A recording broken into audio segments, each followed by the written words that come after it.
ኢትዮጵያ እንደ ሀገር ከድህነት መላቀቅ የምትችለው ግብርናዋን ስታዘምነው ስለመሆኑ ብዙዎች ደጋግመው ይናገራሉ።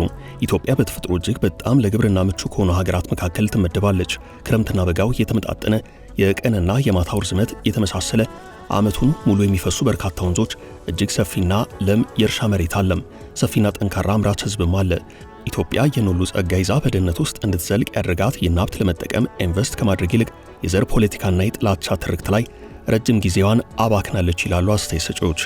ፖለቲካውን ለማጣጣም የተሰራው ስራ ግድቦች ላይና ማዳበሪያ ፋብሪካ ላይ ቢውል ኖሮ ኢትዮጵያ ታምራዊ ለውጥ ማምጣት ትችል ነበር ሲሉ አስተያየት ሰጪዎቹ በቁጭት ይናገራሉ።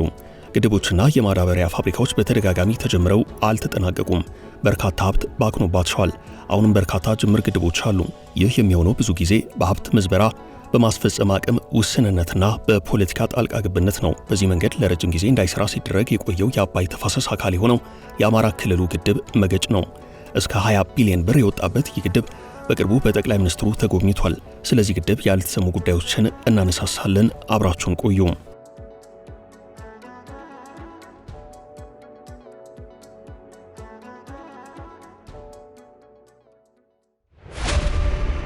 ገንብቶ በማስረከብ የሚታወቀው ዳኮር ሪል ስቴት በመሃል አዲስ አበባ ጀሞ 1 ግንባታቸው 90% እንዲሁም 40% የደረሱ ቤቶችን በ10% ቅድመ ክፍያ ብቻ ለሽያጭ አቀረበ።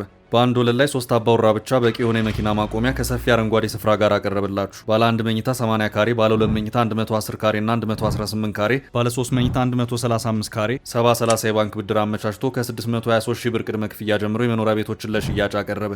ለበለጠ መረጃ በ0911 057674 0933 21 9065 ይደውሉ። ዳኮር ሪል ስቴት በልዩነት የተገነባ።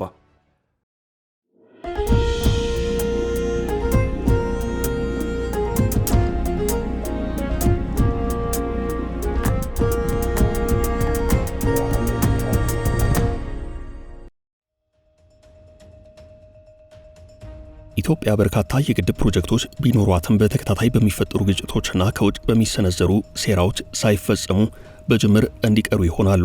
በተለይ ደግሞ በአባይ ተፋሰስ ላይ የሚሰሩ ግድቦች እንዳይሳኩ ብዙ ጥረት ይደረጋል። የህዳሴው ግድብ ይህን ማለፍ ችሎ ተመርቋል።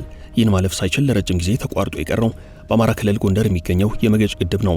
በጎንደር ከተማ ዙሪያ በምትገኘው መገጭ ተብላ በምትጠራው መንደር ውስጥ የመንደሯን ስያሜ ይዞ በ2.4 ቢሊዮን ብር አጠቃላይ ወጪ ግንባታ ስራው በ2001 የተጀመረው መገጭ የመስኖ ግድብ እስከ ዛሬ ድረስ አልተጠናቀቀም። 17 ዓመታት ግድም እንዲሁ ፕሮጀክቱ በእንጥልጥል እንደቆየ ልብ ይለዋል። የታሪካዊቷ ጎንደር ከተማ ህዝብን የንጹህ ውሃ ችግር ለመፍታት በጎንደር ከተማ ዙሪያ የሚገኙ አርሶ አደሮችን በመስኖ ልማት ተጠቃሚ ለማድረግ የታሰበው የመገጭ ግድብ ግንባታ በ2001 ዓ.ም ሲጀመር አጠቃላይ ወጪው 2.4 ቢሊዮን ብር እንደሚሆን ተገምቶ ነበረም። ነገር ግን የመገጭ ግድብ ለጎንደር ከተማ ነዋሪዎች የውሃ ጥም ዛሬም ሊደርስ አልቻለም። የጎንደር ዙሪያ አርሶ አደሮች ቃል የተገባላቸው የመስኖ ግብርናም ህልም ሆኖባቸዋል። የመገጭ ግድብ የግንባታ ውል ከተፈጸመበት ከ2001 ጀምሮ በኢትዮጵያ 3 ጊዜያት ምርጫ ተካሂዶ ሀገሪቱ በ3 ጠቅላይ ሚኒስትሮች ተመርታለች።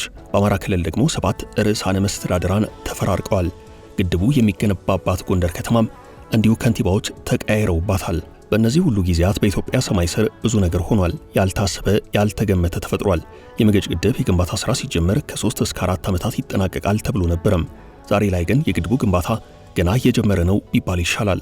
ግድቡ በሰከንድ 662 ሜትር ኪዩብ ትርፍ ውሃ ማስተንፈስ የሚችል ርዝመቱ 54 ሜትር የሆነ የትርፍ ውሃ ማስወገጃ አካል፣ በሰከንድ 20 ሜትር ኪዩብ ውሃ መቀበልና መቆጣጠር የሚችል ቁመቱ 64.7 ሜትር የሆነ የውሃ መቀበያና መቆጣጠሪያ ማማ፣ የወገቡ ስፋት 2.5 ሜትር የሆነ በሰከንድ 40 ሜትር ኪዩብ ውሃ ወደ መስኖ መሬት ሊያደርስ የሚችል የመስኖ ቦይ ወይንም ቱቦና የወገቡ ስፋት 1 ሜትር የሆነ የመጠጥ ውሃ ማስተላለፊያ ቱቦ። የሁለቱም ቱቦዎች ርዝመት 220 ሜትር ነው። እነዚህን አጠቃሎ እንደሚይዝ የፕሮጀክቱ የንድፍ ስራ ያመላክታል። በፕሮጀክት እቅዱ መሰረት በግድቡ የሚያርፈው 116 ሚሊዮን ሜትር ኪዩብ የሚሆነው ውሃ ለመስኖ አገልግሎት እንዲውል፣ የተቀረው 32 ሜትር ኪዩብ ውሃ ደግሞ ለጎንደር ከተማና ለጎንደር ዙሪያ መንደሮች የንጹህ መጠጥ ውሃ አገልግሎት ለማቅረብ፣ ቀሪው 19 ሚሊዮን ሜትር ኪዩብ ውሃ ደግሞ በግድቡ እንዲተኛ ነበር የታሰበው። የፕሮጀክቱ ዓላማ ለአካባቢውና በመገጭ ወንዝ አዋሳኝ ለሚገኙ አርሶ አደሮች ለመስኖ ልማት የሚሆኑ ውሃ በማቅረብ የክልሉን የምግብ ዋስትና ማረጋገጥ፣ ለሀገሪቱ ኢኮኖሚ እድገት የበኩሉን አስተዋጽኦ ማበርከት ሲሆን በዚህም ከ14000 እስከ 17000 ሄክታር መሬት በመስኖ ለማልማት ታሳቢ ተደርጎ የተቀረጸ ፕሮጀክት ነው። ከመስኖ ልማቱ በተጨማሪ በጎንደር ከተማና በዙሪያ ላሉ ነዋሪዎች የንጹህ መጠጥ ውሃ ማቅረብ ሌላኛው የፕሮጀክቱ ውጥን አካል ነው። ሆኖም ግድቡ በርካታ ዓመታትን አልፎም አሁንም እንደ አዲስ ለመገንባት እየተሰራ ነው። በ2.5 ቢሊዮን ብር የመነሻ ዋጋ የተጀመረው ይህ የመገጭ ግድብ ግንባታ በጀቱ 20.7 ቢሊዮን ብር ደርሷል። ይህንንም የፌዴራል የሥነ ምግባርና ጸረ ሙስና ኮሚሽን ሰነድ አመላክቷል። ለግንባታው በ2018 በጀት ዓመት ውስጥ 4.9 ቢሊዮን ብር ተመድቧል። ለረጅም ዓመታት ግንባታው የተጓተተው የመገጭ ግድብ ፕሮጀክት ግንባታ በመጪዎቹ 8 ወራት ገደማ እንደሚጠናቀቅ የፌዴራል መንግስትና የአማራ ክልል ባለስልጣናት ተናግረዋል። በአማራ ክልል ሰሜን ጎንደር ዞን የሚከናወነው የግድቡ ግንባታ በሰኔ ወር ይጠናቀቃል ተብሎ እንደሚጠበቅ ጠቅላይ ሚኒስትር አብይ በቦታው ተገኝተው ተናግረዋል። አብይ የፕሮጀክቱ ቁልፍ የሆነው የወንዝ ቅልበሳ ስራ በተሳካ መልኩ ተጠናቋል፣ የቀሩት ስራዎችን በተያዘላቸው የጊዜ ሰሌዳ እየተካሄዱ ይገኛሉ ብለዋል። የጣና ሐይቅ ተፋሰስ አካል በሆነው የመገጭ ወንዝ ላይ የሚገነባው ግድብ ሁለት ዓላማዎች አሉት።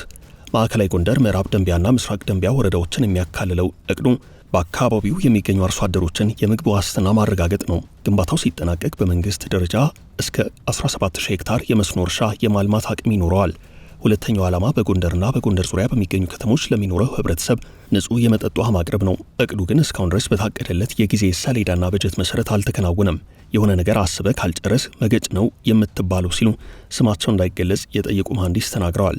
የመገጭ ግድብ ግንባታ ፕሮጀክት የመጀመሪያ ውል በቀድሞ ውሃ ሀብት ሚኒስቴርና በውሃ ስራዎች ኮንስትራክሽን ድርጅት መካከል የተፈረመው በመስከረም 2001 ነበረም። የመገጭ ወንዝ በጣና ሐይቅ ተፋሰስ አካል ሲሆን ዓመቱን ሙሉ ይፈሳል። የኮሚሽኑ ማለትም የፌዴራል የሥነ ምግባርና ጸረ ሙስና ኮሚሽን የመስኖና ቆላማ አካባቢ ዘርፍ የመስኖ ፕሮጀክቶች ውል አስተዳደር ግልጽነትና ተጠያቂነት ሪፖርት እንደሚያሳየው በውሉ መሰረት የግድቡ ግንባታ በ36 ወራት እንዲጠናቀቅ ታስቦ ነበረም። በሰነዱ መሰረት የመጀመሪያው የመገጭ ግድብ ግንባታ ፕሮጀክት ስራ በዓለም አቀፍ የጨረታ ውድድር ጊዜው የተፈጸመ ነው ይላል። በበጀት እጥረት ምክንያት ስራው ሳይጀመር ለ4 ዓመታት በመዘግየቱ ግንባታ የተጀመረው የመጀመሪያው የውል ማሻሻያ ተደርጎ በመጋቢት 2005 ነበረም። የእቅዱ የመነሻ የኢንቨስትመንት ዋጋ 2 ቢሊዮን 451 ሚሊዮን 953789 ብር ነው።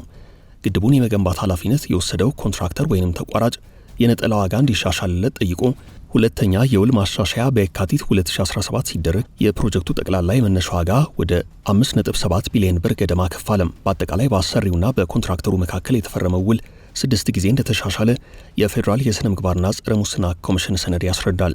የመገጭ ግድብና መስኖ ልማት ፕሮጀክት ውል ከተፈረመ 17 ዓመታት፣ ግንባታው ከተጀመረ 12 ዓመታት ገደማ ተቆጥሯል። በፌዴራል የሥነ ምግባርና ጸረ ሙስና ኮሚሽን ሰነድ መሰረት የኢንቨስትመንቱ ዋጋ ከ18.2 ቢሊዮን ብር በላይ ተጨማሪ ወጪ የጠየቀ ነው። አጠቃላይ ለስራው የተመደበው በጀት 20.7 ቢሊዮን ብር ገደማ ደርሷል። በኢትዮጵያ የፌዴራል መንግስት የ2018 በጀት ከፍተኛ ገንዘብ ከተመደበላቸው የመስኖና የግድብ ግንባታ ስራዎች መካከል መገጭ ቀዳሚው ነው። በበጀቱ የመስኖና ቆላማ አካባቢ ሚኒስቴር በአጠቃላይ 15.4 ቢሊዮን ብር ገደማ ተመድቦለታል። ከዚህ ውስጥ 14.5 ቢሊዮን ብር ገደማ የሚሆነው ለመስኖ ፕሮጀክቶች ግንባታ መርሃ ግብር የተደለደለ ሲሆን የመገጭ ድርሻ ከዚህ ውስጥ 4.9 ቢሊዮን ብር ነው። የግንባታው ውል ከተፈረመ በኋላ ባሉት ዓመታት የፕሮጀክቱ ባለቤትና ግንባታውን የማከናወን ውል የተሰጠው የውሃ ስራዎች ኮንስትራክሽን ድርጅት አወቃቀራቸውን ቀይረዋል። መስሪያ ቤቶቹ የመስኖና ቆላማ አካባቢ ሚኒስቴርና የኢትዮጵያ ኮንስትራክሽን ስራዎች ኮርፖሬሽን የግንባታውን 6ኛ የውል ማሻሻያ በሰኔ 2014 ተፈራርመው ነበረም።